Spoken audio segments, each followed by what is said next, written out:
Hello, Wildcat fans. Welcome to another edition of Ask the AD with Weber State Athletic Director Jerry Bovee. I'm Paul Greer, Director of Athletic Communications. Jerry, the calendar has hit March, and what does that mean? It's March Madness. It's time for basketball. And we've got a lot of basketball to talk about. We're going to get into a lot of things. We're going to talk about the Big Sky Tournament in Reno and some of the things that happened throughout this year with the basketball as well. Let's start with the tournament in Reno. It's about to start here as we tape this early March. Of course, it will be the next week. All 12 teams going. We've talked about this before in some installments. Let's go back a little bit. How did we end up at this point in Reno? So just to remind everybody, the conference had decided, and amongst a lot of discussion, which really began with coaches. As I remember back, it's been a couple years. We had a coaches meeting in Las Vegas. The topic came up from the coaches generally that we wanted to look at a predetermined site. There was some discussion about, we get to the end of the season, we don't know where we're going, sometimes until the last night on a Saturday night. It could go to 2 or 3 places. Last year was a prime example. I think Sacramento State spent a considerable amount of money getting a floor ready and everything that they ended up not hosting. So the discussion came up as we started looking at it. As a conference, we put a bid in place. Weber State made a bid to host it in Ogden at the D Event Center. We made the first round of cuts. A selection committee visited our campus. We took them around town, looked at hotels. In the end, it was the decision collectively of the group to go to a predetermined site, not at a home site. So when that happened, it was really going to be Billings or Reno.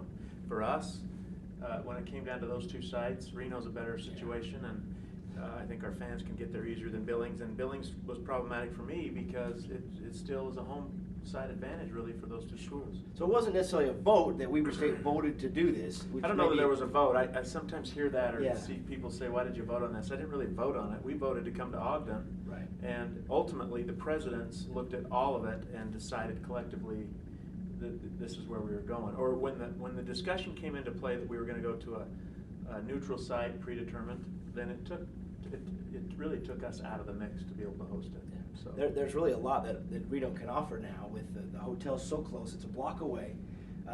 Talk about, tell fans, I guess, what to look forward to. There's a lot of good things. I mean, you're a block away from the arena. It's almost a 5,000 seat or 4,500 seat arena. So, if every school sells a couple hundred tickets, ultimately, it's going to be good. Now, is it best for our fans? No. I mean, I suppose over the last couple of years, when we're hosting, obviously you have a better opportunity. But when we go to Missoula twice and Greeley once in the last 6 years, we didn't walk away with a win. So you can make the case that on a neutral site, you might have a better shot if you're not the #1 seed. Right.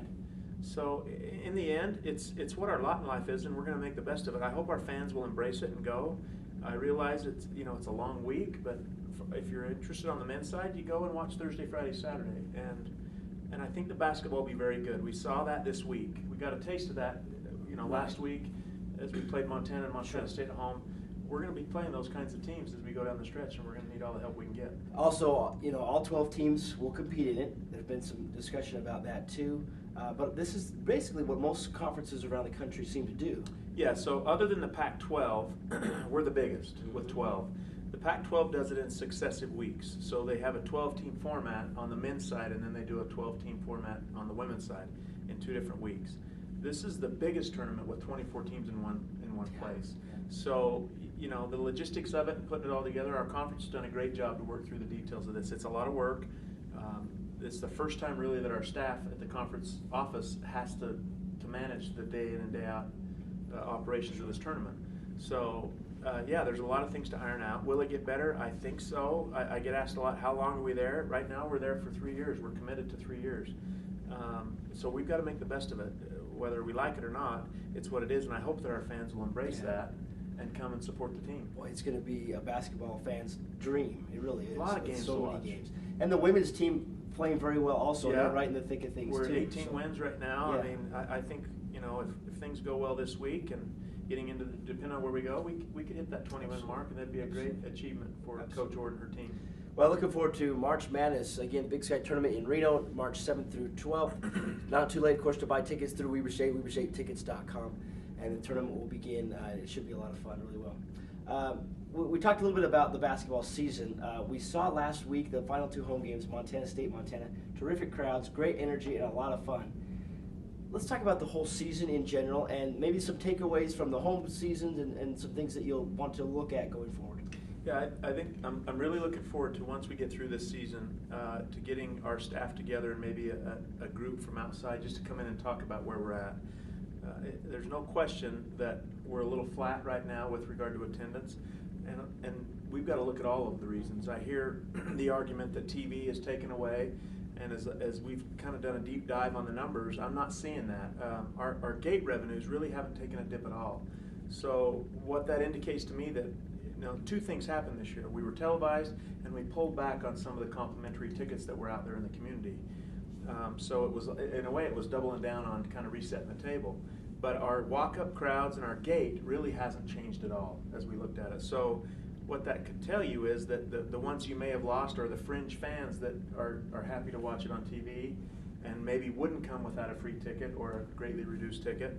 But those are the things we've got to look at, because obviously we want people in the stands. It's a much better atmosphere. I mean, I really believe that last week, the good home crowds we had with Montana State helped us get the win. Sure.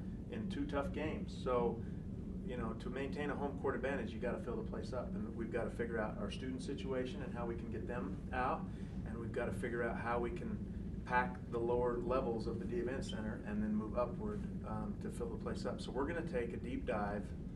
So that's the word of the day. Yeah. Into how we're going to resolve this, how we're going to go forward. I want to survey our fan base and find out, what is it that we're missing. What would you like to see? I'm hearing some things that the games have become a little bit programmatic as far as our sponsorships and the contests. So we're going to look at all of it. We're going to peel back the curtain and really look going forward to the point where we're talking about moving a student section to a better location and reconfiguring that part of the house. All aspects of the game day experience. And we're going to keep the best things moving forward and try to figure out how we get better and get more people involved. Looking forward to it. I mean, obviously a terrific atmosphere in the last few games, and picked up our 1,000th win as a Division I program as well, which is phenomenal. Also have, of course, not just basketball, other sports going on. Track and field just competed at the conference championships. The women's team had a great finish, finishing 2nd. The softball team is season's underway, golf and tennis underway, and spring football is around the corner as well. Yeah, track's now going to move to the outdoor season, and we hope to be very good there. The women performed very well at the indoor. Our women's side of the house has really picked up this year. And I'd like to think we have a chance at the President's Cup. We haven't won that for a few years, so we're hopeful there. Softball, I watched that over the weekend, and we were playing some very good teams. We beat Illinois in the Big Ten. Played Texas well yesterday. So some good wins for the team, and we're off to a great start. Picked first in conference, and Mary Kay's really put a schedule together that's challenging our team, and right now we're responding. Our record is good coming out of the gates and should prepare us to compete well in the conference schedule. So exciting time. Last thing, we had just a couple weeks ago, obviously a very difficult time with the passing of Jeff Smith, golf coach, legendary coach who knows so many people in Ogden. It's been a very tough thing around the department for us to lose him. Yeah, it has been. I never foresaw that type of week when I came to work in this job, but again, I guess we shouldn't be surprised by anything that we get to work with. That was and is a difficult thing. Jeff was really the glue to our program. He was involved in every aspect of what we're doing. He was so supportive of student athletes and our coaches. I mean, I would hear from him on a daily basis about what was going on down in the weeds, because he was so involved with everybody. He was a people person. He was. And so, when you're as good at what you're doing as he was, the community loved him, and we saw that play out, throughout the week as his influence really went nationwide. And I joke that I've never sent a tweet that got 65,000 responses ever for anything we've done. Even the John L. Smith Day, which was a nationwide deal in a tough time, this was really remarkable of his influence, and nobody ever said a bad word about Jeff Smith. So we're going to miss him, but his legacy will live on. Our players are really dedicated. Our basketball team's both basketball teams wearing a patch in honor of him. We've started a scholarship in his name, and that's growing, and we hope to get people involved in that. We're going to talk about maybe a new tournament that we'll put together in the fall to honor him, and so his legacy will still be here. We haven't taken his picture downstairs, and I don't know how that's going to happen. No one wants to do it, so we may leave that up for a while. But all in all, we miss him, and just, you know, that's the kind of place Weber State is. The halls are here filled with great people like Jeff Smith. Well, Coach Smith's legacy will certainly live on at Weber State for a long time. Let the madness begin of March. It's about to start. Follow WeberStateSports.com and social media for all the information on the basketball tournaments. And go Wildcats!